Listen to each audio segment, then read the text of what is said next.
मुक़द्दस पौलुस ने कुलसियों के नाम खत में उसका पहला बाब 19 आयत और इफसियों के नाम खत में तीसरा बाब 19 आयत में एक जिक्र किया है उस बड़ी सच्चाई का जिसमें कहा गया है कि अलूहियत की सारी भरपूरी खुदावंद यीशु मसीह में और उसने हर शय को अपनी इस भरपूरी और मामूरी में शामिल किया है। और मैंने इस भरपूरी और मामूरी को बहुत ही एडमायर किया है सलीब पर मसलूब को देखते हुए, जब वो अपने दोनों हाथ फैलाए हुए हैं और दरअसल वो इतनी सखावत कर गया और इतनी सखी हो गया कि उसने अपना सब कुछ लुटा दिया और इसीलिए सबको भरपूर कर दिया। अपनी इस तन्हाई में दूसरों को महफिल दे गया और अपनी इस भरपूरी में से दूसरों को बांट गया। और मैंने यूं इसको एडमायर किया, मैंने लिखा कि सलीब पे सखावत हुई है, सलीब पे सखावत हुई है और किसी जगह इतनी नहीं हुई। सलीब पे सखावत हुई है, उसने सलीब पर अपनी जान देकर जिंदगी का दामन भर दिया, सलीब पर अपनी जान देकर जिंदगी का दामन भर दिया, तारीख को अपनी पहचान देकर तारीख का दामन भर दिया, अपने सांस देकर फितरत का दामन भर दिया और हवा में मुअल्लक होकर हवाओं का दामन भर दिया और अपने पहलू से पानी देकर प्यासों का दामन भर दिया।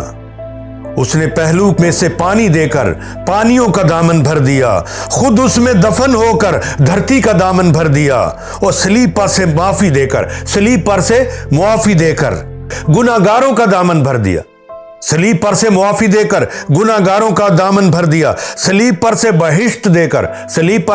बहिश्त देकर कयामत का दामन भर दिया और सलीब पर से निगाह बुलंद की तो अफलाक का दामन भर दिया, सलीब पर से निगाह बुलंद की तो अफलाक का दामन भर दिया और सलीब पर से अपनी मां को देकर, सलीब पर से अपनी मां देकर इंसानियत का दामन भर दिया, सलीब पर से अपनी मां देकर इंसानियत का दामन भर दिया।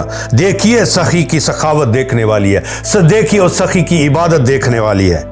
हवा में मुअल्लक मसलूब यीशु नासरी नेक नियत इंसानों की तकदीर बन गया है। हवा में मुअल्लक मसलूब यीशु नासरी बनी नौ इंसान का ज़मीर बन गया है। और मैं समझता हूँ सलीब पर सखावत हुई है। दरअसल उसने कहा ऐ बाप इनको मुआफ़ कर दे और सखावत कर दी, मुआफ़ी देकर सखावत कर दी, अरे बहिश्त देकर सखावत कर दी, अपनी अम्मा देकर सखावत कर दी। और मैं आपको बताऊं आखिरी दफ़ा आखिरी सांस लेते हुए कहा मैं अपनी रूह तेरे हाथों में सौंपता हूं, अब्बा मैं अपनी रूह तेरे हाथों में सौंपता हूं। और इस मसलूब और खुदा के महबूब को देखिए और आप उस रूह में जाइए और देख जाओगे कि उसने किस किस का दामन भर दिया। आपका दामन भी वही है और भरा हुआ है, वही जो मसलूब है वही खुदा का महबूब है। God bless you.